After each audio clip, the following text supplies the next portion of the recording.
เอาข้ามาส่งค่ะวิดีโอหัวในก็เดมาลัดลองอันRCS และ ASPP คือดึกกันตามหมอก10 วันเนี่ยนั่นค่ะเนาะยก็เดมาอ่านด้วยยก็เดมาวิเคราะห์ด้วยตั้งยาวมันก็วนว่าเดนำอยู่เนาะเดมีหมอก15 นาทีจากก็จะไหนเตรียมปันเกินขนาดถึงก็เป็นไรเนี่ยเดเอาอ่านในยก็เดทัดสั่งในด้วยค่ะเนาะดีอันข้าวมาลัดในเนี่ยเป็นตามนแม่แกมันใจตาเส้นเนี่ยยก็ใครหามันเป็นรองหลีก้อยเนี่ยเนาะให้ทัดสั่งให้ถ่อมด้วยสุดๆค่ะเนาะเงางุ้นปาตีมาทรงจึงใต้นะถึงจำซึกขินมินเนี่ยนะยกก็ผู้ป้องกันASPPลองตั้งลองเดลัยกึดตึกกันตั้งของสีเอาขึ้นจึงใต้RCS 1ให้เป็นรองรับตอนขึ้นห้องการภายเกตเขของสีเอาขึ้นจึงใต้RCS ออกลิกจี้สั่งลงถึงดีผู้อ่อนโหผู้ก้อนตับในของสีเอาขึ้นจึงใต้ RCS เมื่อวันที่16 เดือนปี2025นั่นว่ามาลองเตะอำไลแผนจัดยื้อซึก ASPP ในเกวันที่16ถึงวันที่25 เดือนปี2025มีเสเงางุ้น ASPP เฮาก็จังไล่ออกลิกจี้สั่งลงถึงตีตับ ASPP เฮาลองเตะอำไลแผนจัดยื้อของสีเอาขึ้นจึงใต้ RCS มาอยู่ยาวตอน2ในข่าวต่างกึดตึกกันตั้งของสีเอาขึ้นจึงใต้ RCS ในตับ ASPP เฮาตั้งเสียงเพียวมีไว้ตีไหลก็เตไหลเอาตีอยู่ไว้หลีงามเสเตไหลกึดตึกกันตั้งไต้เตไหลกึดตึกกันตั้งของสีเอาขึ้นจึงไต้ RCS เขากว่าอยู่ยาวลองกึดตึกกันตั้งตับซึกของสีเอาขึ้นจึงไต้ RCS ในเกี่ยวข้องฝ่ายตับ ASPP เฮาเตอำไลห่างซึกจัดซึกตึกต่อของสีเอาขึ้นจึงไต้ RCS เขาอ่อนต่างก้อยสังว่าภายเขาป้นแปนตึกยื้อ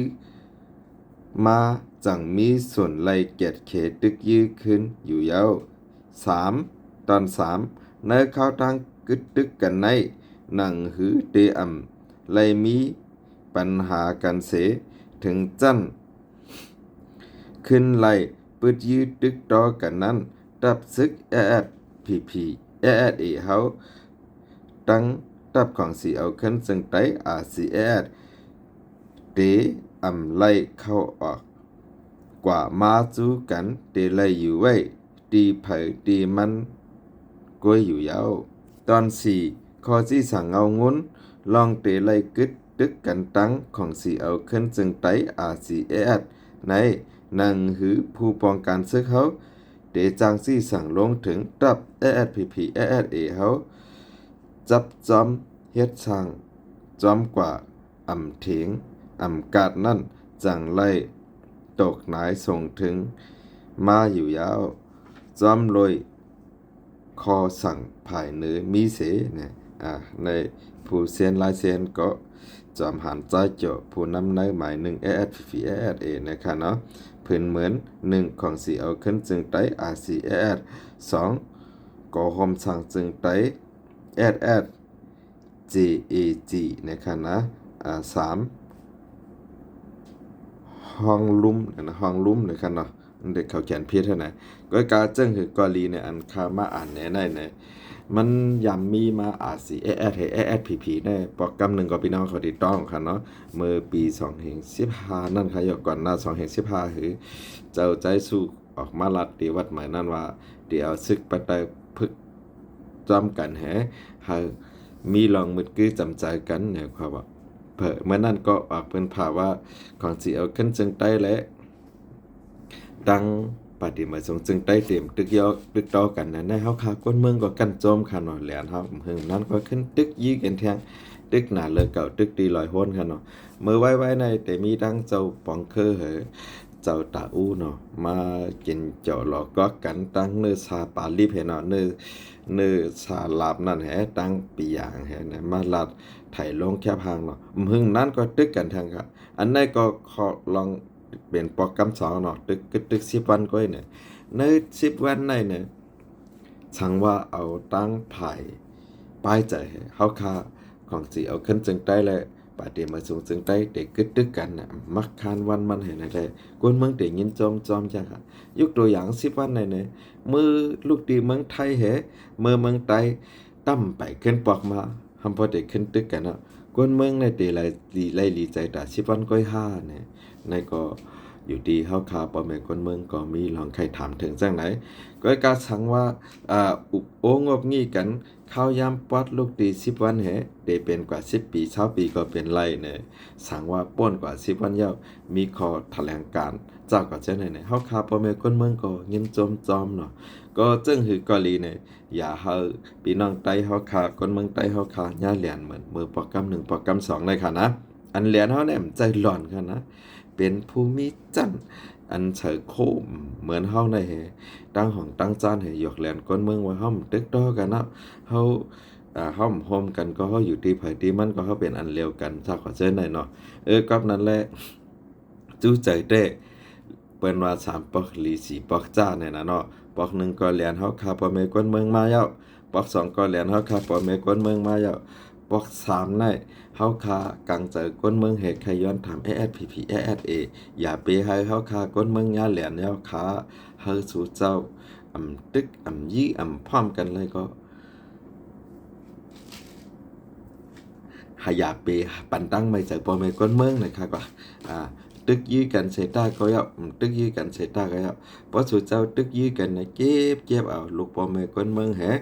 ทำมือขึ้นตึกยื้อกันในน่ะเอาหมักตาป้ายปัญญาทีละวนเลยเปิ้นห้องว่าเพียวมวยเจ้าเคยตัวเก่านะครับว่านะกำในเกี่ยวเลยลองเพียวมวยเลยเจ้าเคยตัวเก่าเนี่ย RCAS ก็เพียวมวยเจ้าเคยตัวเก่า ASPP ก็เพียวมวยเจ้าเคยตัวเก่าเนี่ยเปิ้นหันช่องตาเฮาคั่นน่ะว่าเขาจากกว่าเจ้าน่ะโกกลางเขาเจ้าน่ะลอยเขาเจ้าน่ะมานเขาเจ้าน่ะเขาก็หันนั่นน่ะต่อซึกใต้กันเขาตั้งยี้กันเนี่ยเขาก็จอยเขาแรกโกเคยใต้เนี่ยมันนันมวยเนี่ยเนาะเขาก็จอยเขามวยแล้วเนี่ยกำในพาแต่ก็วางเปิ้นอย่าไปตึกยื้อกันเปิ้นก็ถ่อมเฮาค่ะอย่าไปตึกยื้อกันไรจังหือตอนหนังสือเป็นใต้หนังกันสุดทั้งตึกยื้อกันกำในเฮาก็เดี๋ยวว่ามิ้นอ่องแหลงแหนายยอมก็ตึกยื้อกันอยู่รู้เนี่ยนั่นเปิ้นตึกยื้อกันเปิ้นอันคาไลวันคาไลเมืองค่ะเนาะเปิ้นอันคาไลตีนังได้เกียรติแค่เจคือเปิ้นกำในพระเจ้ายัดซึกจะบังผ้าตึกยื้อกันคำอันไรหาอันไรลอยนั่นลอยในเนี่ยเนาะเพราะไรลอยนั่นลอยในตอนตากคนเมืองใต้มีพันหลีหังมันจังหนังเกียงกายว่าละลายตีเลยลุดห้ามกว่าเลยห้ามกว่าจ้ากว่าใจในค่ะเนาะปัดจักแม่ใจในมังตีห้ามกว่าทั้งนั้นนะเบิ่งเป็นมันได้เงาขามปื้นมันได้มันห้ามยันเปิดไต้ต่อไต้เนี่ยอันตั้งสุดก็ข่าวเฮาเสือจนลายใจแรงคือใครย้อนมาปั่นตั้งหันถึงในคลิปวิดีโอโหในค่ะได้ลงปั่นตั้งช่อง YouTube ตั้ง Facebook ตั้ง TikTok ค่ะเนาะเพราะว่าตับซึก2ตับในพร้อมกันนะน้ำจิ้มซ้ายอันว่ามันเด่มเมียวค่ะกวนจับผักอันว่ามันเด่มเมียค่ะกวนจับผักลอยได้แรงกวนจับผักบานให้เนี่ยมันเด่มเมียอันตั้งสุดเนาะใครย้อนลัดเนี่ยป้าใจไต้อ่อนเขาใจเหยียบเมืองเขาใจจอมเขาไอวันเขาจะได้สั่งว่าใครเลยลองพร้อมโฮมเนี่ยเมื่อพ้องตับซึกเขาเป็นเผาอยู่ในให้ด้วยเหเอาเงาลายตีอันเฮ็ดให้ซึกไต้เขาแตกกันเสียแล้วหาตื้อตังให้มีหลายๆนะมันมีนำหนาค่ะมันมีนำหนาสั่งว่าปุ่งแตกไอวันเกาหลีใจจอมเกาหลีเหยียบเมืองเกาหลีเยอะก็ไต้อ่อนเกาหลีนะสั่งว่าห้อมป้อมแช่ซึกใต้ในใครมีเงินใครมีเฮือนมีอยู่มีกินหมอก2-3หลังในเตเฮ็ดจังหือนะมันมีลายมันอยู่ค่ะเฮ็ดการค้าการขายจ้าก่อนจังน่ะพี่น้องไต้ก็เคยขึ้นมาซื้อโคของตีไต้บ่ไต้มันเช่นนี้กันป้อมปุ่งแตกมานเอาน้ำยัดคันเนี่ยไต้เอาน้ำยัด3ปยาควายนี่ก็ไต้เขาได้มีนำเลยนั่นค่ะอันตั้งสุดแต่ใครฝากถึงเนาะคนเมืองไต้เฮาค่ะปักตาไปด้วยลองกึดตึก10 วันได้นะดีแต่งแต่เฮาค่ะไต่ทั้ง2 หมู่ 2 ซุ้มในห้อมและมักมันกันเป็นเขียนลูกย้อนเฮาไปหางลายห้ำพอได้แหละ ออกข่าวว่ากึดตึก10วันน่ะในป้ออยู่ตีเฮาคากวนเมืองต้วยน่ะดับซื้อเฮาคา2จุ่มเนี่ยเขามักมันเขาเป็นเขียนกันเต้ๆรู้นายเขาลายโคเฉียวน่ะตั้งตีมันเป็นเขียนเฮาหมายหนึ่งเนี่ยห้ำมักมันเป็นเขียนห้ำออกข่าวว่าเด็กกึดตึกดังมันเจ้าไหนจ้าขอใจไหนเนาะตึกตามมันเอาเครื่องหมิ่นมือปล่อยใส่มืองอว่าวานตรงว่ายกก็หนองเขียวว่าเจ้าไหนนะตั้มมีจุ่มเลยว่า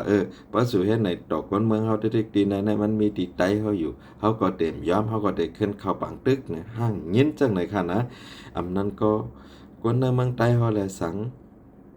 ผูกเขาจุ้มปาติมาจงจึงใต้ผูกเขาจุ้มของสิเอาขึ้นจึงใต้เนี่ยลืมวนยาวห้าว่าผู้เขียนเฮาเป็นมันกำลืนก็เลยมาออกข่าวว่าเด็กกึดตึกดังASPP แต่10วันเนี่ยเฮาคาก้นเมืองแต่ลอมไม่ใจได้อยู่ค่ะเพราะว่าปาติเมื่อทรงจึงใต้แหละของสิเอาขึ้นจึงใต้มักมันกันเป็นเช่นน่ะอันเฮาคาก้นเมืองปอไม่ก้นเมืองเป็นใต้หนังกันได้ห้ามเตไลปึงเองภายคาละวันมาในเฮาคาเหมือนตามหันปีมีตามหันน้องมันจังหนังน้อยปาติเฮาก็ก้นกัดเขียนนำน่ะสังเจอว่าถูเจ้า2จุ่มเนี่ยมักมันกันเป็นเช่นน่ะอันเฮาคาก้นแลดๆในเฮาขามจังเหตุการณ์ปันใต้ค่ะยกตัวอย่างเพราะว่ามันเหมือนกว่าขึ้นมือปี2010เนี่ยโคไลก่อมยึกโคโจก่อมยึกโคไลเนี่ยคาเตยุกเอาตัวอย่างตีจอกแม่นั่นค่ะนะเขาปยาสันต้ากำเล่นมากก็ผู้ใหญ่ในนำหางเครื่องเขาผู้ใหญ่หลายๆก็ในจอกแม่เขากว่าอยู่แปดฮู้กว่าฮู้สอนกว่าอยู่จอมซึกโคไลเนี่ยมันเฮ็ดไรค่ะจังนั้นเมื่อป้นมาเหมือนปุงแตกปาติโฮเซอเขาปาติเซเพิกเขายามเหตุการณ์ให้เขาก้องสันตับซึกใต้อันหนึ่งเยอะก็สั่งว่ามันเดพิษอีเนี่ยออกข้าวตั้งกว่ามีตีวันให้เนี่ยกว่ามีตีลอยได้แรงนั่นนะมันเกิดแค่ไรครับเพราะว่ามันนักหนาป้าปานเมื่อเร็วได้อันก้นแล้วเฮาคาก็มีนำอยู่สังว่าเฮาคาเตออกมาเหตุการณ์เจอจัดเนี่ยเฮาคาว่นว่าเฮาคาเต็มเลยตายย้อนมันเฮาคาเต็มเลยตายย้อนร้อยเฮาคาเต็มเลยตายย้อนเขากลางเฮาคาเตเลยตายย้อนเปิด RCAS และ ASPP เนี่ยมันมีมากขนาดเงาขามปืนพี่น้องเฮาคาติจอกแม่เนี่ยเขาเลยตั้ง2ภายในยกตัวอย่างเหมือนนั่งคิดก็มีเนาะยกก็ใจทูเขาใจในก็มีเขาเลยตั้ง2ภายมานั่งใจทูใจหลูค่ะอันป่าเฮียวก่อมหันน่ะกำเขาโคไล่กำเขาโคเฉียวนะกว่ากินเหล้าจ้อมกันให้เปลี่ยนมากกว่าทำโคไล่ก่อมฮู้กว่าทำโคเฉียวก่อมฮู้นะเหมือนนั่งคิดเนี่ยสังเจอว่าอุกตมาเขาเลยสั่งนั่นนะฮู้ได้ไฮไลท์แบบจังหือกันนะจังนั้นนะโดยค่ะยก็มีนำหนักมันจังปูก้างมั่งตังเขาละลายก็เขาจะน่ะอันตายแบบฮู้ซึกจุ่มเหลือมายื้อจากว่าจะน่ะอันตั้งสุดแต่อยู่ดีเฮาคาพ่อแม่ก้นเมืองอยู่ดีเขาเสือจันไล่เนี่ยแค่ให้เป็นจังนั้นค่ะยกตัวอย่างว่าสุเจ้าเฮ็ดนั้นกว่าติ๊กๆเนี่ยเฮาคาเนี่ยมีลองตั้งลูกอย่าซุ่มนำแต่ค่ะลูกล่างเฮาคาอันสุเจ้าเอากว่าเฮ็ดซึกนั้นก็สังว่ากว่ายื้อมันเนี่ยเฮาคาตั้งมีลองหันใจกำในใต้หนังกันยื้อกันน่ะเฮาคาได้ปันกว่าทาง2ก็3ก็น่ะกูเป็นจังนั้นแทงค่ะโคไล่ยึดโคเขียวตายกว่าเฮาคาเสียหลายโคเขียวยึดโคไล่ตายกว่าเฮาคาเสียหลายวันมันได้